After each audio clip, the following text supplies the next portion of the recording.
For only $10 a day, you can free Catherine Zeta-Jones. Gentlemen, let's broaden our minds. Are they in the proper approach pattern for today? Negative. Hold the weapon! Now! Charge the lightning field.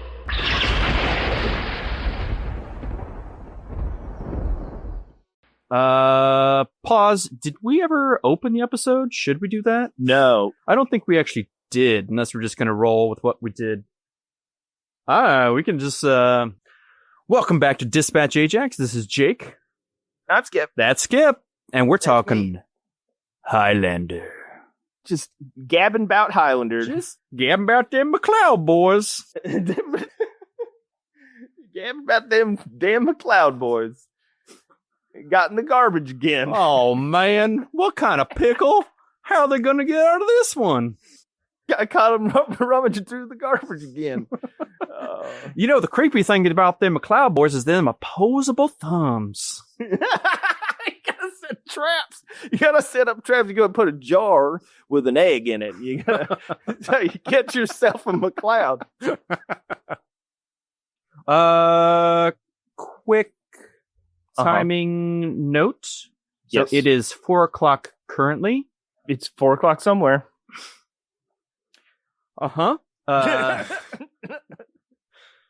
So Jimmy Buffett. That's a Jimmy Buffett.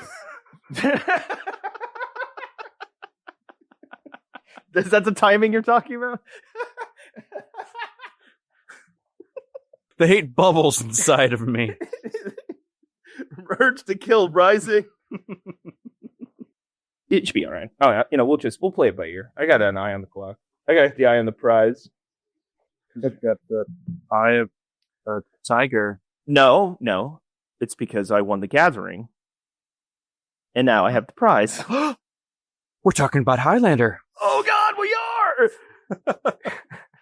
We are talking about Highlander again for the, 8th installment, one of which I'm sure will turn into an episode. Just like Highlander, it will never end. It is just like Highlander, this podcast miniseries is immortal and makes very little sense. We just hope you don't want to cut your own head off at this point. Oh, yeah, that's a good one. You got him, Jake. You got him. Got him good. So, yeah. Basically, we, in one of the more unusable audio episodes, we did discuss at some length Highlander 2 and 3. I think the thing we can draw from that is that they suck, and Highlander 2 is a nightmare thing that only exists in a realm of pure evil. So the Highlander 3, we don't really touch on much because there's really not a lot of need to. It doesn't really mean anything except for the fact that it retcons Highlander 2 out of continuity, but then also is immediately retconned out of continuity itself. And of course, when we say continuity, we are almost always referring to Highlander the series because it's the backbone of Highlander lore. It's kind of like in Star Trek in that way that the fundamental things we think about Star Trek today, looking backwards, continuity-wise and like trope-wise, most of that didn't come into being until some point during the Next Generation. And we don't think about it that way because we think of it like it's always been that way, and that TNG was just like the next step. Founding of the Federation and replicators and, a lot of the technobabble stuff, a lot of the backstory of how Starfleet works, a lot of the rules that they follow really don't come about until the Next Generation. And Highlander's a lot the same way in that we kind of think of it retroactively, right? Like we think, oh, this is what Highlander's always been like, but really it's just the series because those movies don't make any damn sense. They don't seem to be following any rules of any kind, filmmaking or otherwise. So, well, speaking of the series, what would you say would be the key elements that the series brings to the franchise? Okay, that's a good question posed. Do you have some in mind? Well, the Watchers for one. Okay, that's good. We should probably tell them what the Watchers are. Well, okay, so these short, bald-headed guys, and they kind of float up in space with robes. Yeah. The Watchers are kind of more like a, what would you say, Highlander fan club? Yeah, Highlander stands. They kind of run the website. And they run the blog. They just like to watch. Only Highlander fans? They run the Highlander Discord, which actually is just a GeoCities site, because actually found a Highlander like fan page website. I got a ton of info off it. I think I sent it to you that night. Yes, it's amazing. It's amazing because there's like no rhyme or reason to the way that the information is organized or disseminated upon us. A lot of it is just like conjecture mixed with fan fiction mixed with actual things from the show, but all in the same paragraphs. And trying to interpret like ancient mythology and fit it onto the archetypes of the characters. Yeah, to explain like where they come from or something. And it almost kind of works. Like if you follow some of the lines of logic, you can see where they're coming from. Mm-hmm. But it's more just like, shooting web from somebody's brain, and you're kind of seeing what sticks to the wall. Yeah, that's an odd analogy. Yeah. So I think the Watchers are a good example of background. Yeah, they watch. They're a group of humans who know about the Immortals and document their exploits. As a vanguard of their secret, kind of. But are you aware of them doing any type of like history project? I don't remember them ever trying to go back and find like the first Immortals. Well, they kind of do. Vaguely. It was bad record keeping. Every time someone's going to burn down Highlander Library of Alexandretta. Alexandretta. Wow. Okay. Geeks Our Age. That is our actual natural history continuity set up by Steven Spielberg films. That's the reality in which we live. Yep. That's history. The Watchers record but do not interfere with history. And except when they do. They supposedly don't. That's their whole thing, is they record the game and they keep tally of who's still alive and how many kills each one has. But they don't really get into that until the movie Highlander Endgame, which is their Star Trek Generations, when they go from series to movies. The main protagonist Watcher that we follow is a guy named Joe. Hey, I'm Joe. I like watching Highlanders. I like to watch. Hey, cut his head. Get it. That's a big sword you got there. You got time to stab me? Huh? Oh, that's the sword joke too far. Yeah. I don't know. It's dry well. I don't know. It's my fault. Keep plumbing it. His name is Joe Dawson. His name is Robert Paulson. And he owns a bar. Then he let go from the force, disgraced for some reason, and then somehow he gets into following Highlanders? I thought it was because he was shot.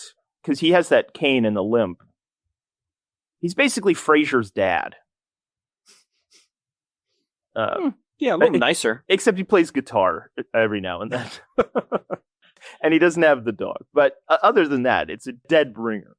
John Mahoney. Anyway, that really doesn't matter.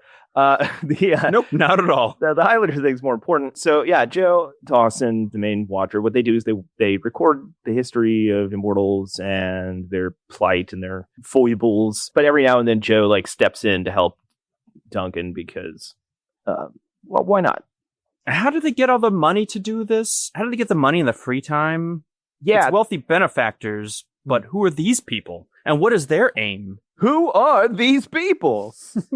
I gotta Where do they get this money from? It's a weird thing. In Endgame, they're kind of portrayed as monastic, like the Knights Templar or something.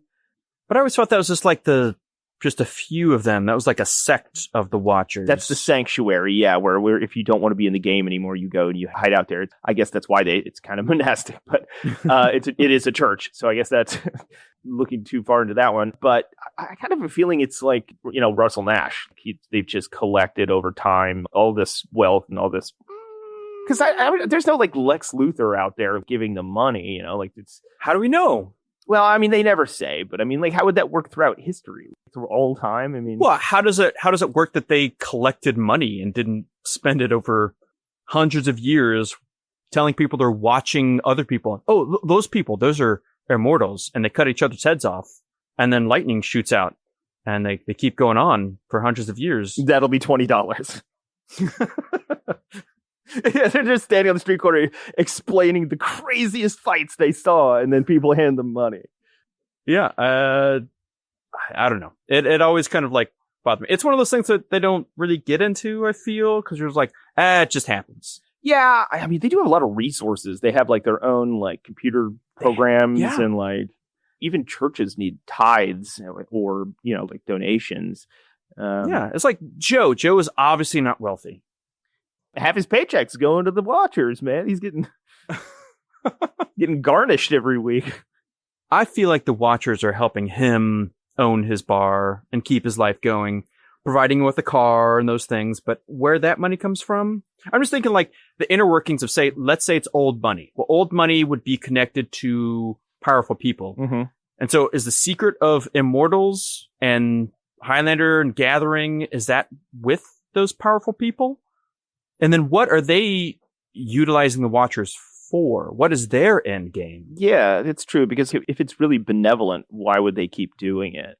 If there is a benefactor, what would their motivation be other than like, well, this is tradition and we, hold this to be sacred? But I mean, even that, you would figure somebody would come along and be like, no, we're just going to go out and wipe them out. Yeah. Or you're going to like you're going to pull your resources behind the person you think is going to give you favor as they ascend to the top of humanity. Mm-hmm. How do they manage to stay secret and hidden and operational even throughout the Middle Ages and the Renaissance? I mean, the Catholic Church had a long history of sniffing out like other groups that they didn't like and just wholesale exterminating them. How did they not just wipe out the Watchers, unless there was like an immortal pope or something, Dun dun dun. Pope Immortal the 16th. Pope Immortus. I mean, even the Catholic Church exterminated the Knights Templar when they decided they didn't like them anymore. They had too much power and influence. If they wiped out whole religions, like what I'm talking about. Mithras? Mothra. When they wiped out Mothra, the Catholic Church finally declared war on Mothra. A giant pope versus Godzilla. I want to see it. Who wins? We all do. You would think that the only people powerful enough to be able to do that throughout the Middle Ages would have been the Catholic Church. Yeah. Yeah. And then that's not even getting into the 21st century, trying to hide from all these 3-letter organizations. Mm-hmm. Is the IRS knocking on their door for all the funds for these computers and satellites and cars? And yeah, I don't know. I mean, I'm not really. I mean, like there would have to be government organizations that are actually shadow departments that keep everybody's trail clear. Yeah, but if they do that, then that means people in high places know. Right, which means that either some people in high places are Watchers or they are Immortals. But most Immortals don't know the Watchers exist. They're kind of oblivious to it. Also, as it turns out, the Watchers are incredibly inept, because at one point, one of the most successful, is that the word to use? I don't know, one of the most prolific Watchers. Yeah. Prominent. There you go. Is Mithra, or Mythos. Wow, it's Mithra. That's good. Oh man. Yeah. Mythos is a Watcher, but they don't know that he's immortal. You're not doing a very good job. How does that happen? Man, come on. And he's like the oldest one. Everybody knows who Mythos is, but the Watchers. And when they finally reveal it, they're like, damn. I've been eating lunch with you, Mythos, for, 40 years, and I've gotten a lot older, but you just stay the same age. You're so good at watching. Man, that's weird. It's super What's your routine? Strange. Yeah. What's your skincare regimen like? You're vegan. Okay, that explains a lot. Okay. That actor that played Mythos, his like big role after Highlander was he was like an extra essentially in X2. Electric Boogaloo? The second X-Men movie, the Rise of the whatever. No, It's just called X2. It's just called X2. We used to make fun of names of sequels back then for being bad. Like there was always just The Reckoning or Resurrection or whatever. But now it's like Rise of some garbage that doesn't have anything to do with the movie. Okay. Rise of the garbage. Yeah, really. I mean, you just summed up most of J.J. Abrams' influence on modern cinema. But anyway, yeah, he was one of Stryker's like shock troops that invaded the mansion. And you could barely recognize him because he was wearing camouflage face paint and the night vision goggles. But I saw him in the credits. Did he at least get stabbed by Wolverine at the fridge? No, I don't think. I think he dies off screen. Actually, it's really sad. Like, yeah, he's 6,000-year-old immortal. He dies off screen in an X-Men movie. That's a bummer. I always thought he would be a good like sub-level villain in a direct-to-video Steven Seagal feature. Oh yeah, in like 2004. I'm guessing doing like a Russian accent, vaguely Eastern European. Yeah, you know? Yeah, vaguely like Ukrainian or something. Somebody that Putin hates. It's like Chechen or something. Yeah, I'm a Boltonian. It's not a thing. I'm from Gary Oldman Stan. Old Mania. So the Watchers. So anyway, that's all like Highlander. Yeah. So Joe's like the main, and Mythos was a Watcher, and it turns out that he was also immortal, and they kind of just like, he's just like, gotcha, and then they all kind of drop it because what are they going to do? They're the Watchers, they don't do anything. But they do, and Joe just kind of helps out Connor because they're friends, or Duncan. Sorry, Duncan. God damn it again. You could just say Macleod, and then you're just covered. He helps out the clan Macleod. He does. I mean, it's not a lie. Yeah, and so like the Watchers are, I think, one of the main.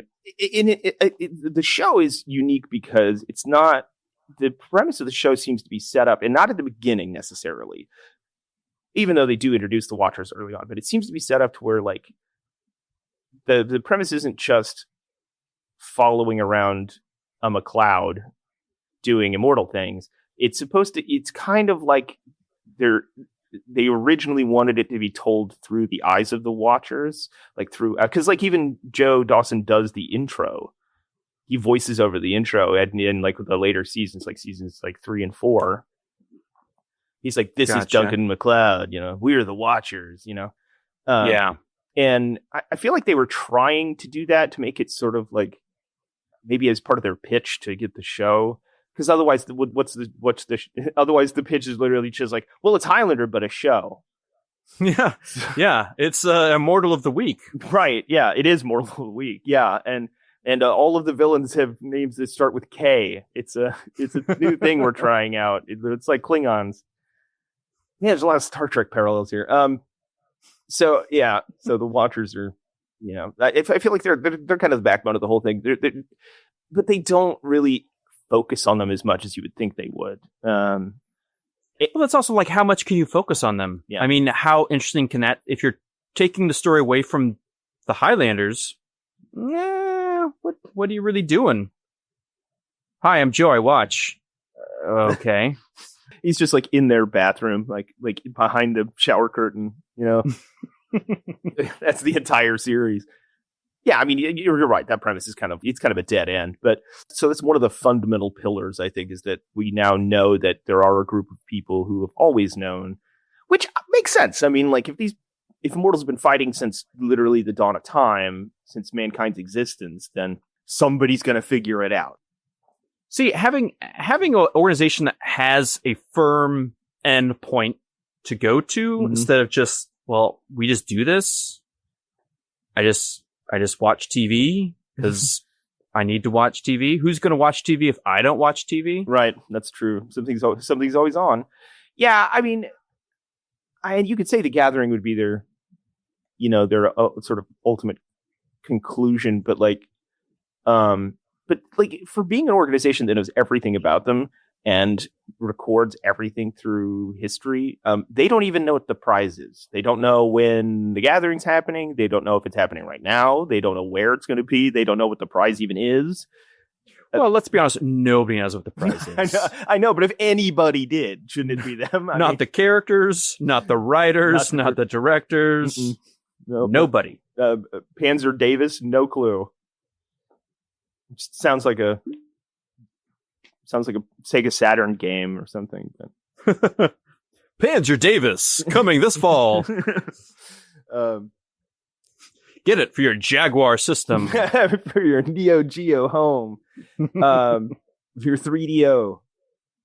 I'm going to play it on the Atari Lynx coming up soon. So yeah, I think that were cat-based game systems. They do. Yep. Yep. Calico 6000. Calico. Yeah. I'm thinking of John Colicos, the guy who played Baltar and Core. Just game systems based on John Colicos. That's what you should do. Oh, okay. All right. Yeah. Mm-hmm. The actor, not any of his characters. Yep. Mm-hmm. Nope. It's a straight line from one to the other. Who wouldn't make that connection? A to Z. So yeah, that is one of the backbones of the series that makes it what it is. And I think it's kind of maybe the most important one because through the Watchers, that's how you get continuity, because they're the ones that are like, well, this is the history, this is how everything's shaped up, even though they still don't tell us anything. They still have given us no information, but they have at least created some sort of constancy, some sort of like framework for us to be able to understand what the rules of this universe are. Something the movies fail to do spectacularly in any way, shape, or form.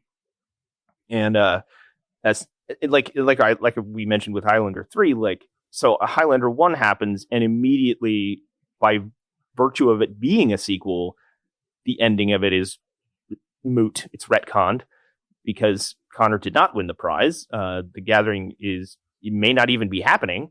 And it's not over at all. And then Highlander 2, of course, which makes literally zero sense, has been retconned and retcons itself out of continuity at least 3 times. The rules are kind of set up by the series, but the movies like Highlander 2 completely negate Highlander 1's ending, and then Highlander 2 is negated by Highlander 3, which goes back and says that like Highlander 1 did happen kind of, but not the ending, and Highlander 2 we're not aliens, and now we're living in, he's living in like Algeria or something. He's in and he was married to the woman from his love interest from the first one, who we never mentioned because she's not interesting. But then she died in a car wreck. Before the continuity of this movie? It's the oldest story. Yeah, it's the oldest story. Happens every time. And then they say that somehow there is one other immortal other than Connor.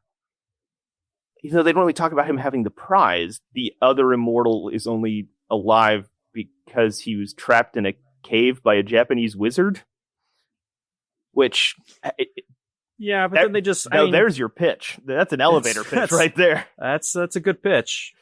But I mean, then they just retcon that, because there were Highlanders all over, all the time, and new Highlanders being spawned constantly. I think that's the other most important thing that the series establishes, is that there are new immortals being born currently. So even if this is the Gathering was going to take 1 billion years, which is something I wish they would explore more, that there are always going to be newer mortals. So fighting to the end for the prize, that's never going to happen. That's an interesting angle to take. I never really thought about that. Yeah, like what if the Gathering never comes? Like what if it's just myth and folklore? Like that's actually an interesting approach. Then you could just sort of delve into the pointlessness of not only being immortal, but of their entire mythos. There it is.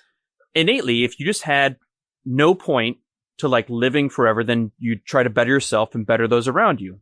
You know, try to make rise, a rising tide lifts all ships.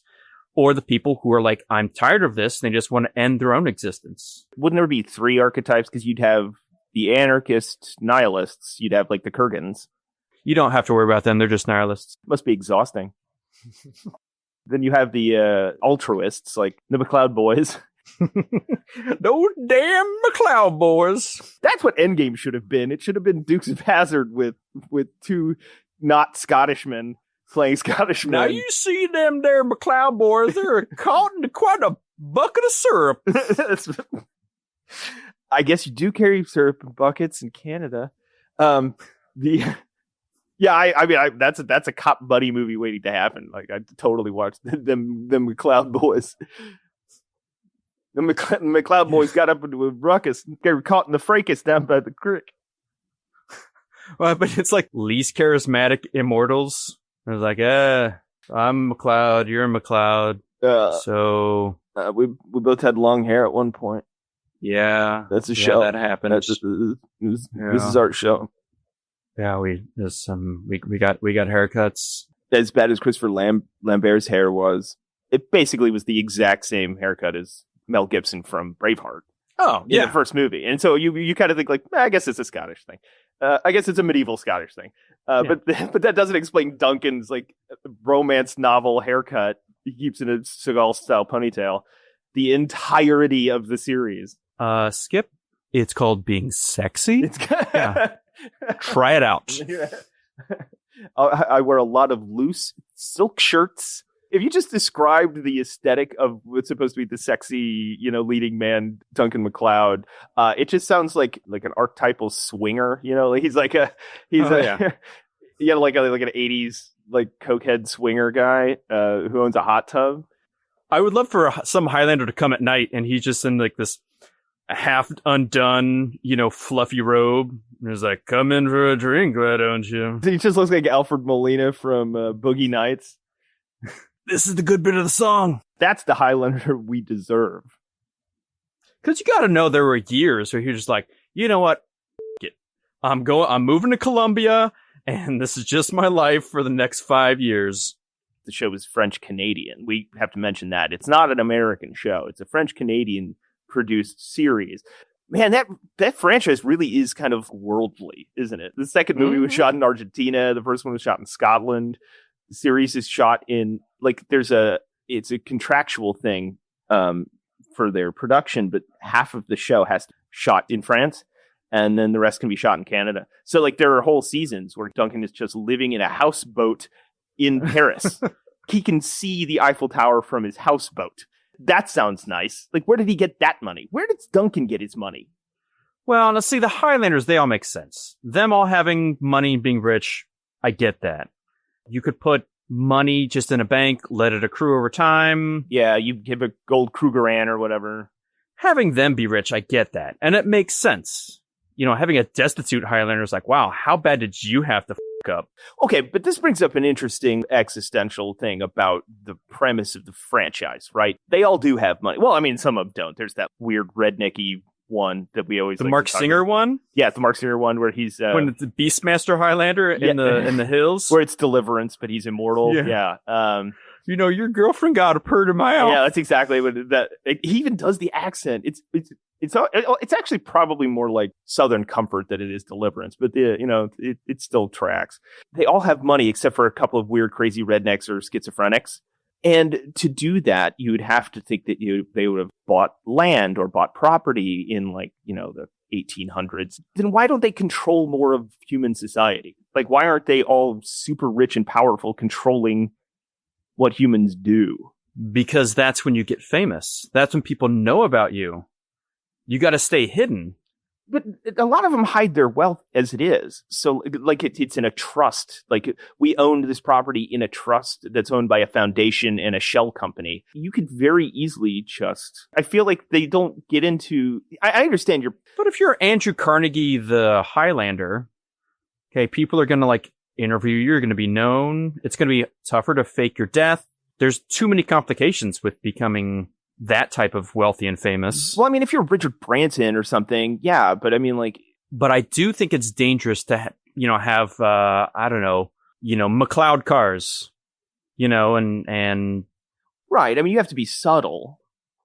But I mean, exactly. Mary-Kate and Ashley Olsen don't make public appearances. People haven't seen them publicly in 10 years, but they have their names and likeness slapped all over a bunch of cheap products, but like you could just not do that. You could just stay out of the limelight.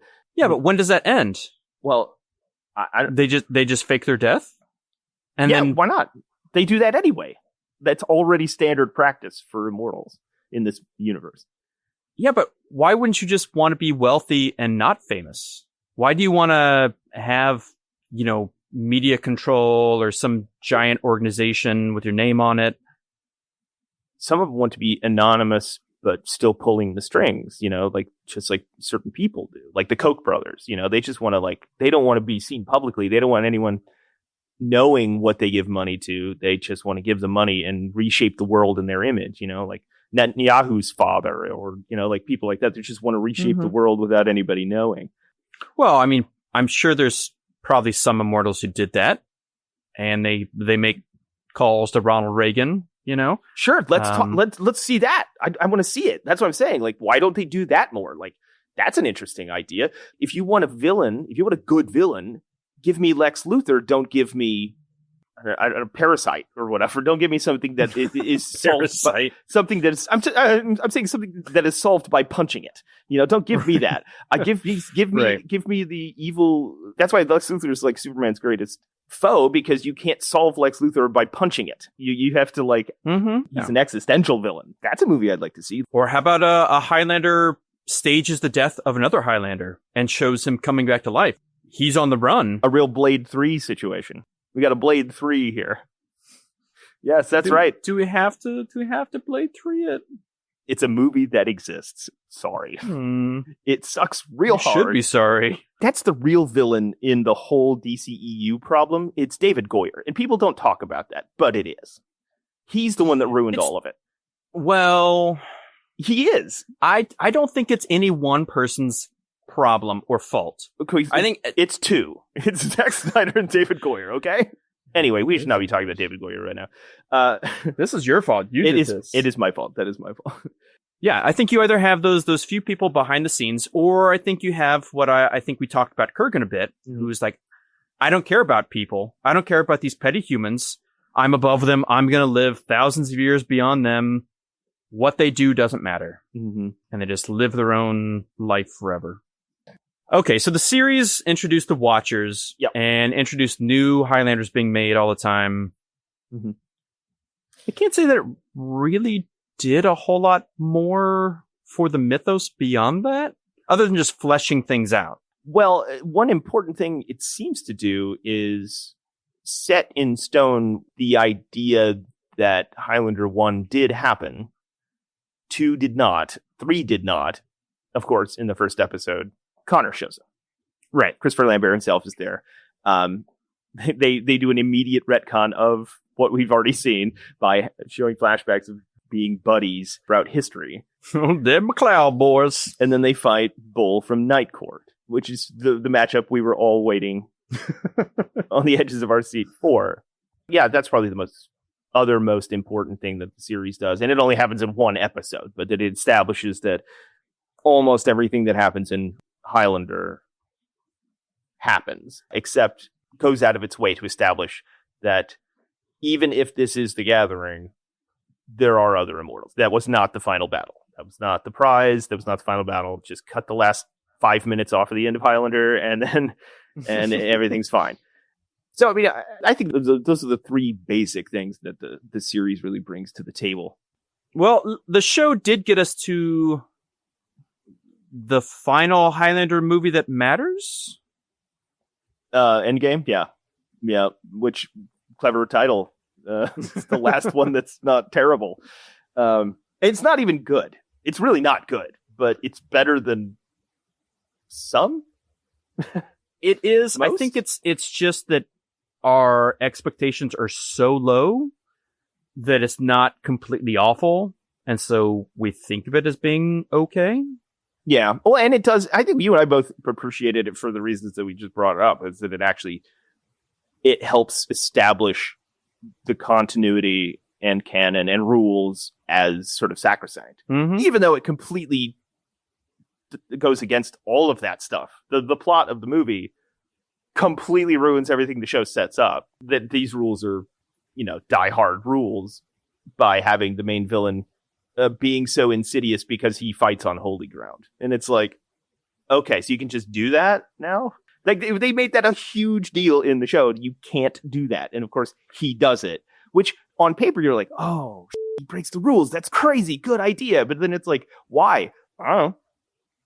Shoes? Yeah. He's got shoes. Crosses on. Like, sign me up. He has anti-God shoes. He does, he has pro-God shoes. That's the problem.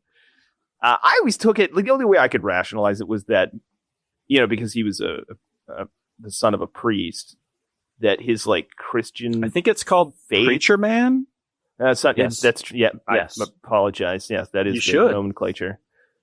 I figured that it was because he was overtly religious, that it somehow the rules were different for him, because if it is just about being sacred, like Holy Ground being sacred, that he was able to transcend that because of his inherent belief in those rules not being true. But that really opens up a really bad, that's a bad precedent to set, and not a very good.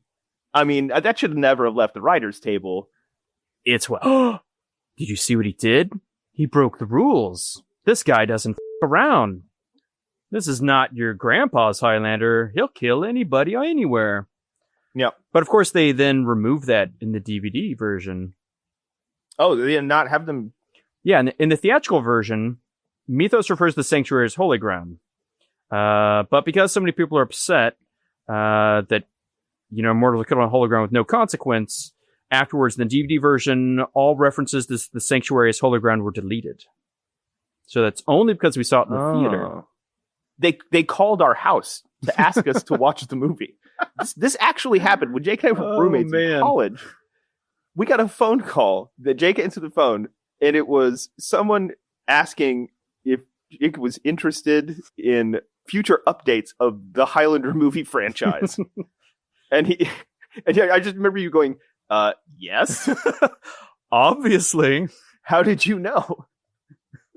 And then we started getting like a Highlander magazine that, like, hey, do you want to buy swords? Like, I didn't give you my address. How did you find me? Like, if that's your marketing campaign, that's a shot in the dark, man. Because we went to, how many houses did you have to send that to before you found the two guys that were like, yes, please give me Highlander merchandise? I like to think that they had like some magic machine that was built in the 80s and it could find exactly what they needed, but somehow it got in the hands of the Highlander prop department. I mean, they could have used this to find Bin Laden or the boys from Brazil, but no, we've got to find the Highlander fans so we can get them these sweet swords. These two Highlander fans living in northern Missouri for college. Yes, that's exactly what happened. But maybe we had watchers. Wow, poor guys. They're just watchers who watch people who watch Highlander. That's a rabbit hole I want to go down. What a waste of money. Sign me up. I hope it pays well. I don't care if it pays well. Sign me up for that right now.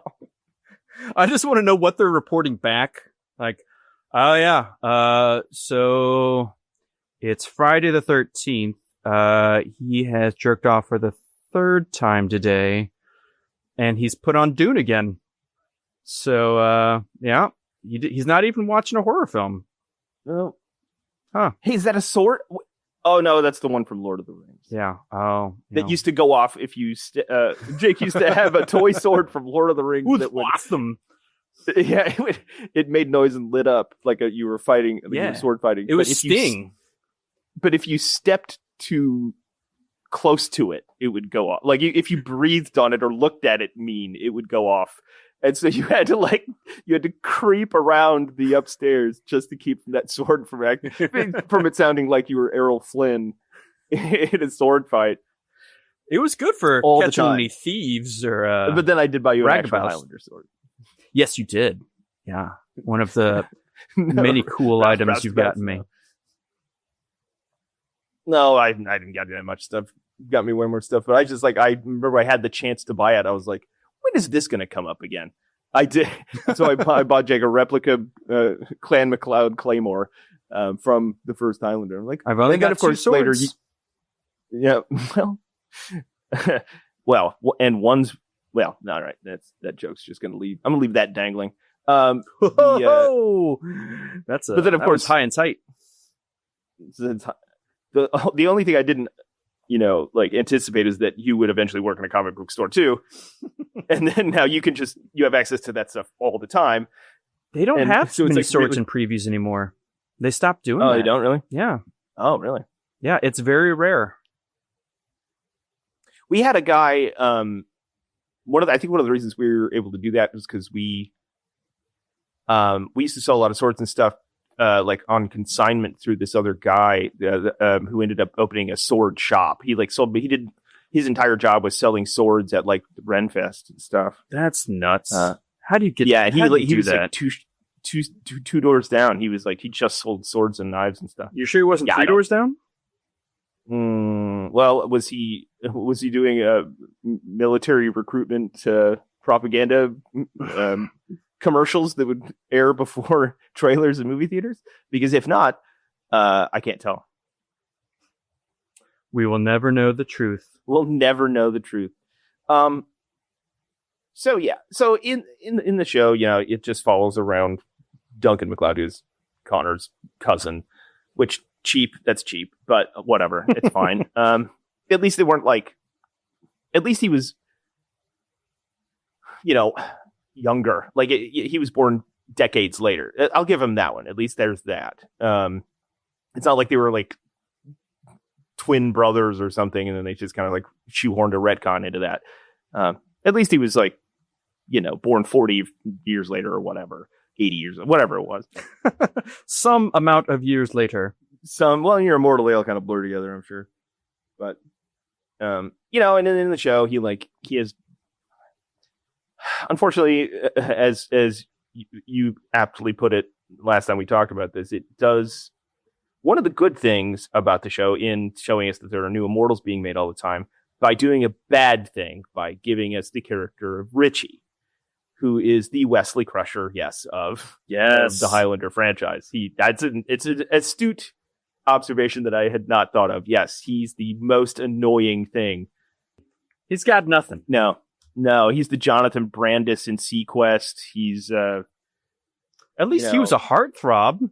I'm sorry to the actor who played Richie, but and that's fine because he sucks. Richie is an immortal who doesn't know he's an immortal yet. He hasn't had his first death. Duncan knows. The dogs know it. Everybody knows that he's a pre-immortal except him. And then there's for a while, there's a is he or isn't he? And then he does eventually get his first death and then finds out he's immortal, and Duncan takes him under his wing. And it's supposed to be like what Ramirez did for Connor type thing, but it's terrible. He's the Scrappy Doo of Highlander. So we don't like Richie.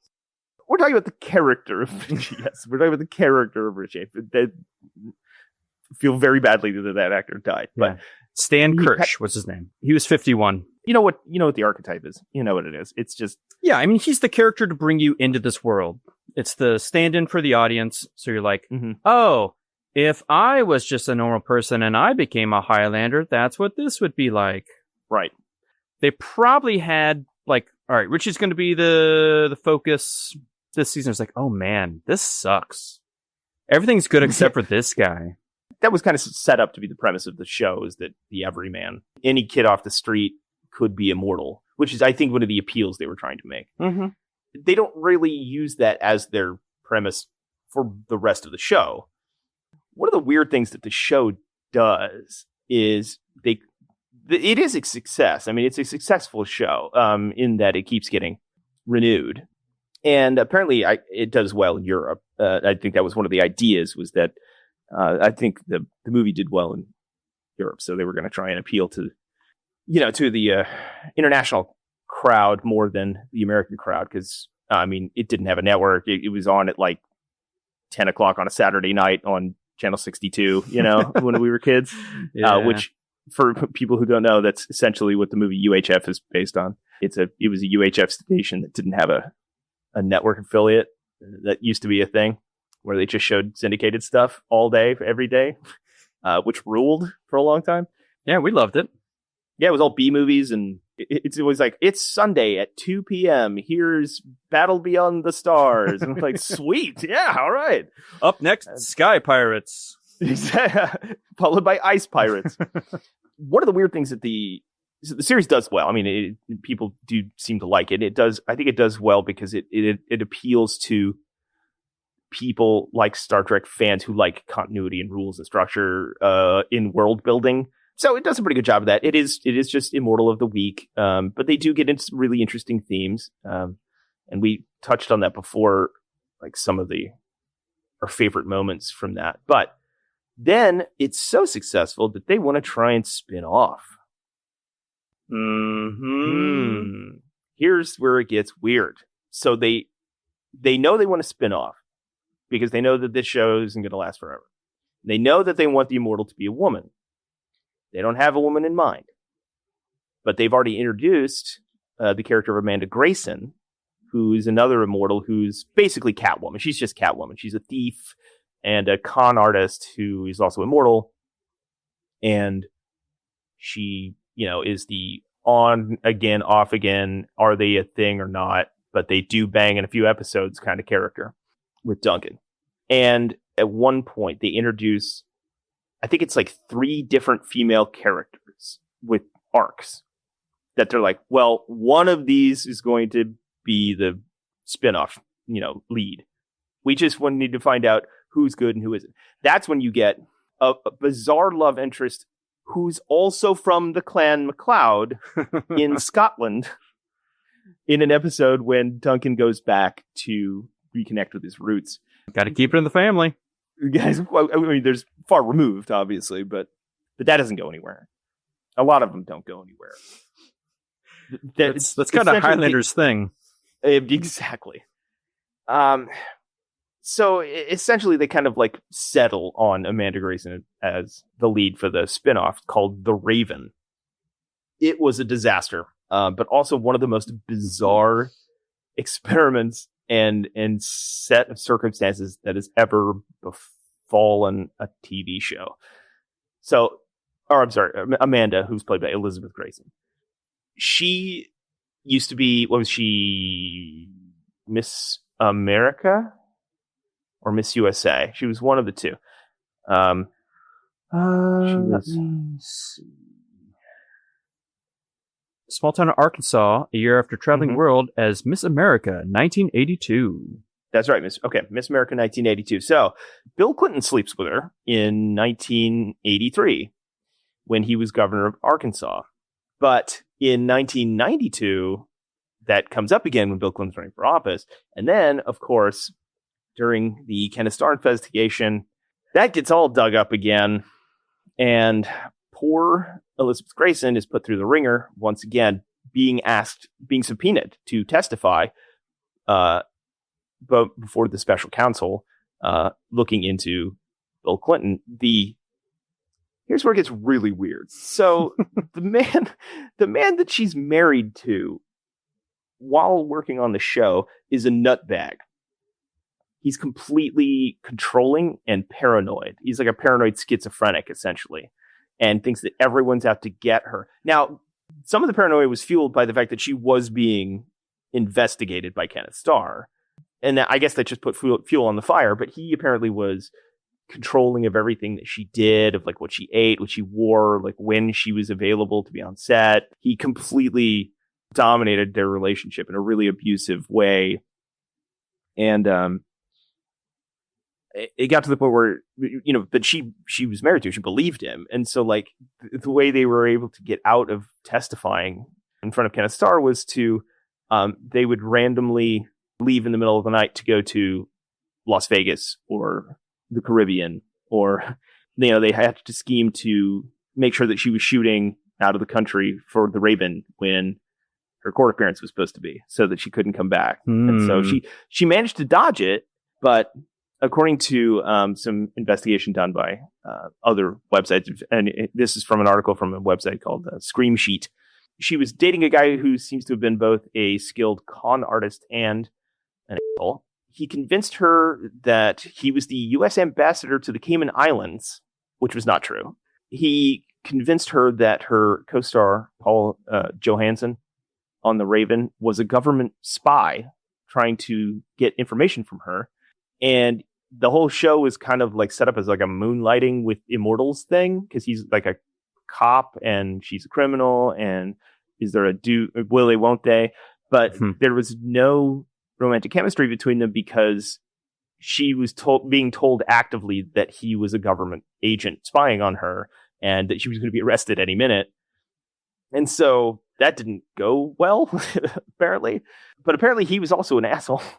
Apparently he wasn't a very good guy either. It's conflicting reports, but some people said that Johansson would hit on Grayson all the time, not knowing that she thought he worked for the CIA, to the point where it was reported that he exposed himself to her on set at one point. Ugh. He just like, straight up dropped his pants in front of her. Yeah, but I mean, nobody knows because there's a lot of like weird paranoid rumors going on during that time. And then the show was not going well. They tried to go like Star Trek Enterprise and not make it a Highlander show, which was the brilliant marketing there. Let's take away the popular element. The production company brought on board David Abramowitz and Dennis Barry, who were the creative team that helped really shape Highlander the series. But they got bought by a German network. They became the new financial backers. Since the German network had no stake in the original series, they made all these like demands, concept changes, script changes, budget cuts, all this other stuff that basically drove those guys out, and they were like, screw this, we're leaving. So it ended up just becoming a really bland cop drama where one of the characters was also an immortal with a sword. So that worked out really well. And then, if that wasn't doomed enough, they had a really hard time putting out episodes because their composer wouldn't do any work. He literally would just not do the job. A refreshing approach to professionalism. This is a quote from one of the editors on the show. It was like pulling teeth to get him to do what had to be done, pull himself away from the corner bar and actually earn his paycheck instead of drinking it away. That's not good. That's not good. I might like to go have a night on the town with this guy. Well, I mean, yeah, let's hang out with him and Sean Connery on set of the original Highlander. Oh, that's a good time. That's a party. The concept of the movie too was supposed to be that she was like this. She was a feminist icon, and she was like a powerful woman, doing her own thing in the workaday world or whatever. Should have been like Working Girl, but with an immortal, But instead, just kind of like in Working Girl, most of what she ends up doing is just tied to the motivations of a man. So it wasn't at all what they anticipated the show would be. It just sucked. I mean, it was just not a good show. It was bland. It was boring. Nothing ever happened, essentially. And everyone hated each other, and it lasted one season. And pretty much ruined everyone's career that was involved with it. So, yeah. Yep. So that's not good. But then, unfortunately, she's not in it. But then you get Highlander Endgame.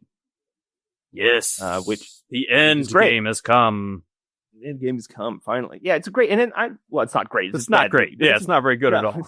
Not very good at all. Again, our bar is so low. Look what happened with Raven. And we're like, oh, ooh, okay. Whoa, this is crazy. Whoa, it's got both Macleod boys in there. The villain of Highlander Endgame, basically, we'll just sum that up really super, super quickly. The Highlander Endgame flashes back, sort of retconning the first movie, kind of, and also Highlander the series by showing more of the Clan Macleod and Glenfinnan. That when Connor was driven out of the clan, they decided to punish him even further by killing his mother, like burning her as a heretic for a witch.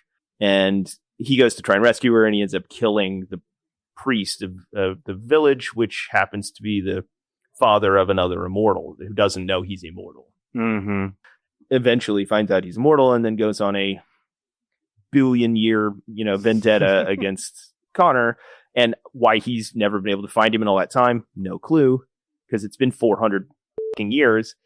But he finds out that Connor, basically right after Highlander 1, when his secretary lady is killed, in a terrorist attack by Jacob. Decides he doesn't want to play the game anymore, and he puts himself in a medically induced coma in a place called Sanctuary, run by the Watchers, and so that he can not kill anyone but also live. Because it's a sanctuary for Highlanders who are done with the fighting in the game and they want to get out of it.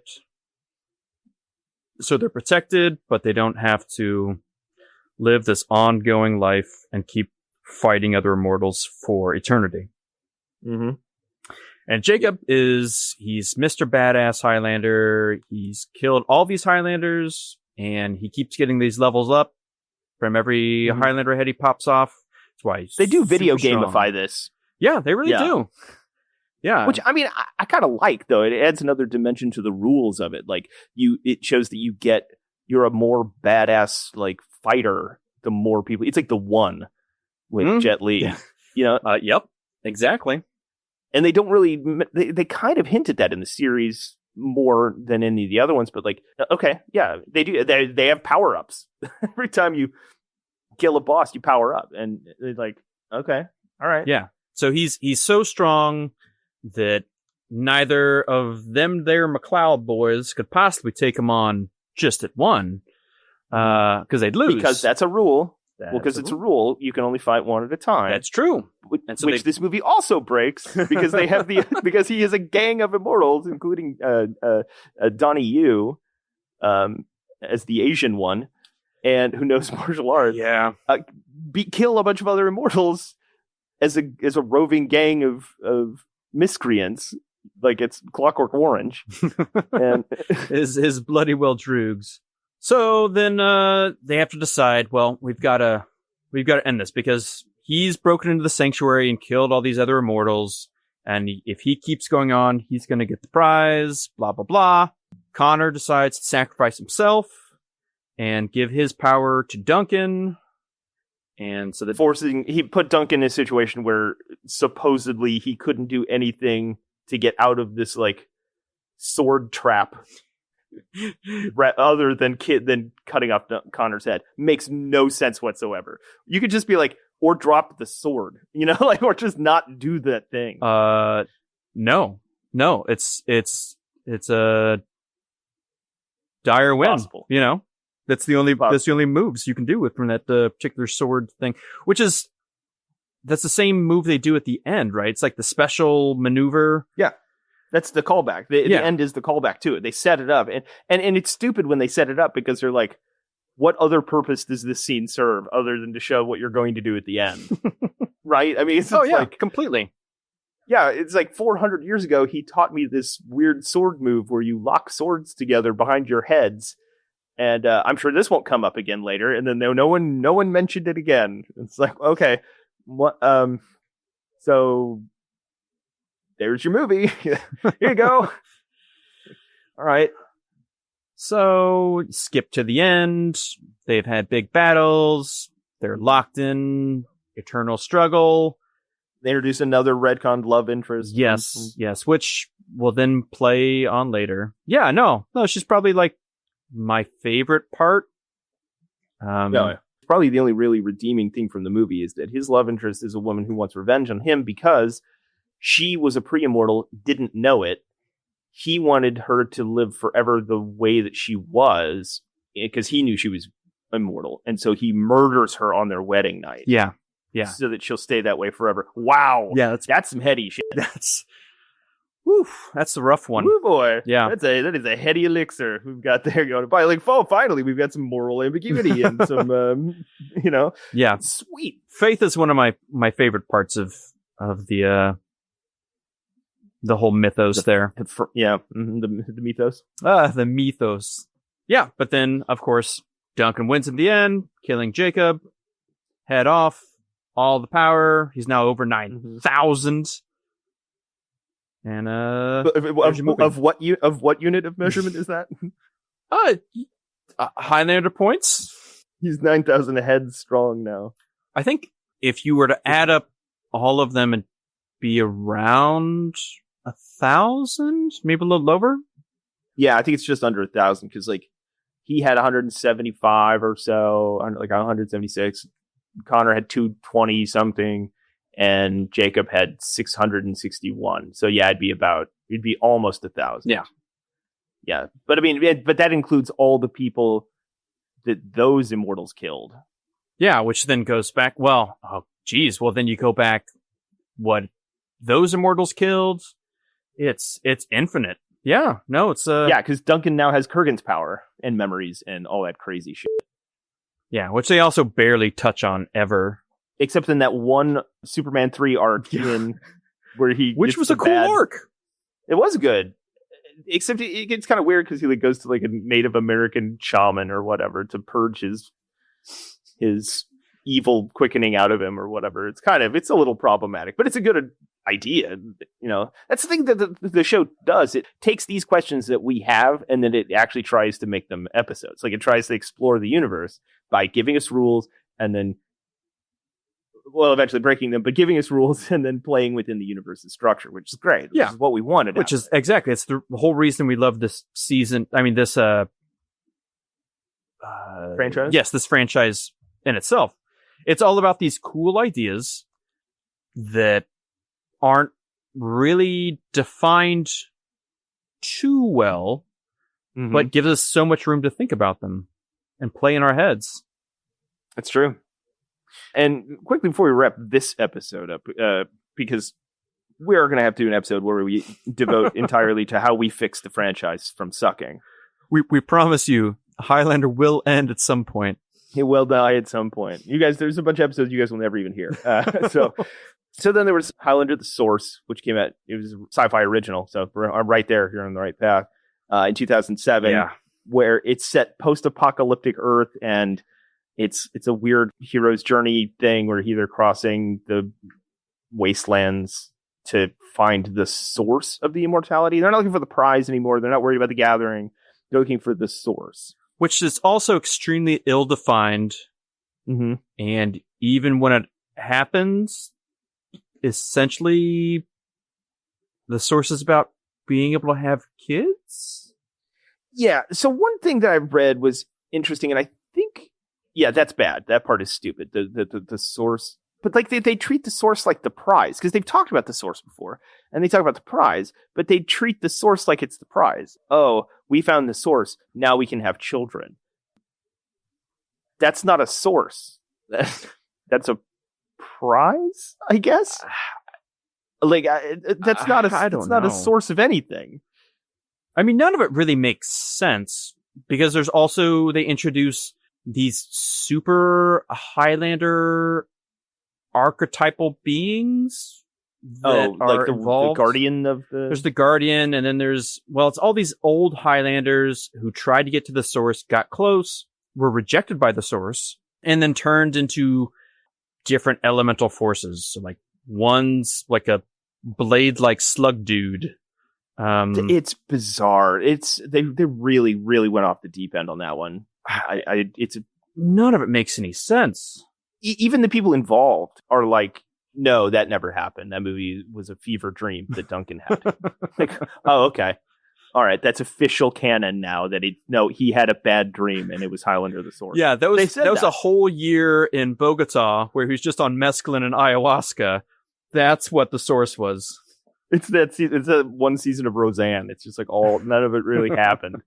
And then, okay. So that's the last like official Highlander movie, right? But wait, there's more. There's always more.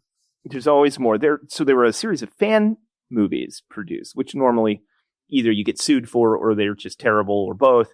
But these were approved of by Panzer Davis Production Company, and the guy that made them was actually given like a budget and permission to write and direct his own Highlander fan movies that ended up being official extras on the series Blu-rays. That's awesome. But they only made like the first 2 seasons on Blu-ray. So the whole thing ended up getting scrapped, but he still made the movies and he edited them together into like because they were like shorts, and he edited them together into a longer film. And the Highlander Dark Places is this one specifically. And it introduces Melej Sena Cavaco, a Brazilian immortal, which, okay, cool. That's interesting. All right. It's like he has a villain who's Romanian from the 15th century. I don't know. It's whatever. But then we have Highlander, Hans Kirschner. It's about a guy named Hans. What? Yes, I'm not making this up. It was a half-hour fan-made Highlander short, authorized by Panzer Davis, and was produced by a company called Devilbane Productions in 2017. It's about an immortal named Hans Kirschner, who's a weary man living at the end of the 18th century. His failures have broken him completely, and he now lives as a drunk, lamenting the past. And his hometown suffers under the rule of a impudent immortal who's taken over entirely, and he has to look deep within himself to conquer his own demons, as well as one who affronts his hometown. It sounds just as interesting as the title. Highlander, this guy. Hi, I'm Hans. And then there was Highlander Reunion, which is a short film in 2008 starring Mythos, Joe, and Amanda. That one was not official, but you can still get it. And it's basically like them going, hey, man, remember when we were in Highlander? That was cool. The good old days. It's kind of sad. And then, of course, there was, and I had forgotten this existed, but Highlander, the animated series.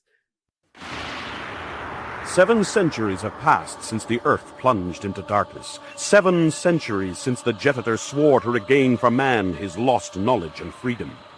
All the immortals took the oath, all except one who dominates the world. But soon an immortal will come to confront him. His name is Quentin Macleod. He is the Highlander. From it's very similar to the Flash Gordon thing. Yeah. What?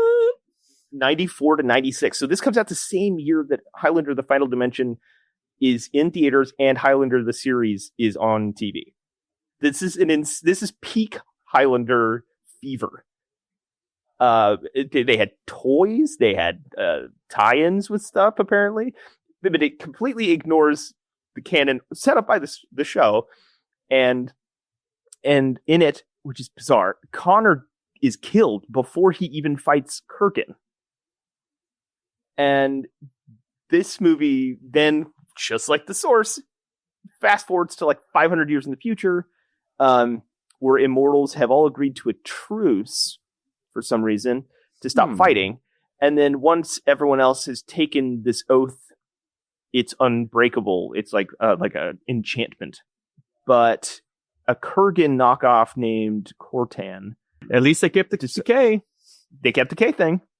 He takes the unbreakable truce as his like opportunity to seize power, which doesn't really make a lot of sense. And then he becomes like the unchallenged ruler of Earth until several centuries go by, and the new immortal Quentin Macleod, ladies and gentlemen. There's something in the water in Glen Shannon, man, on the Loch Shield. Well, it's just like in the anime that I'm sure we'll get to, where it's Colin Macleod. Colin Macleod, that's right, yeah. And it's like also 500 years in the future. So Quentin Macleod's mentor is Vicente Ramirez, who's apparently related to... I don't know how this would even work. It doesn't even make sense. This reminds me of like when they made like a Rambo cartoon or a RoboCop cartoon, where they used to like, hey kids, have you been watching the thing you shouldn't have been watching?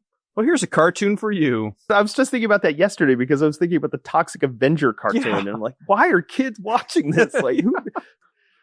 Yeah, the Rambo series. God, I forgot about that. Yeah. Oh, man. I hope it also thanks the Mujahideen in the Rambo series. It's big in Afghanistan, the Rambo TV show. Oh, just so you know, that Connor Macleod in the far future, he still has just a button-up shirt and an overcoat. It's the 27th century, but Brooks Brothers is still king. Yeah. The funny thing about the animated show is that one of the things it spawned was, and this ties it back to the beginning, an Atari Jaguar game called Highlander: The Last of the Macleods. Oof. Yeah. Never played it, but I'm going to try and find one. And there's a fan animated one called The Mythos Chronicles. It's actually played by Peter Wingfield, who played Mythos. And then who had nothing else to do. Then, of course, yes, the anime Highlander: The Search for Vengeance in 2007. It's a good movie. I think it's one of the better in the franchise. Yeah. No, honestly. I mean, maybe the second best? Yeah, probably. Yeah. Yeah, I think so. I mean, it's not like the greatest thing in the world, but No, but it's better than Highlander 3. I mean, it's made by the same people who did Ninja Scroll and Vampire Hunter D.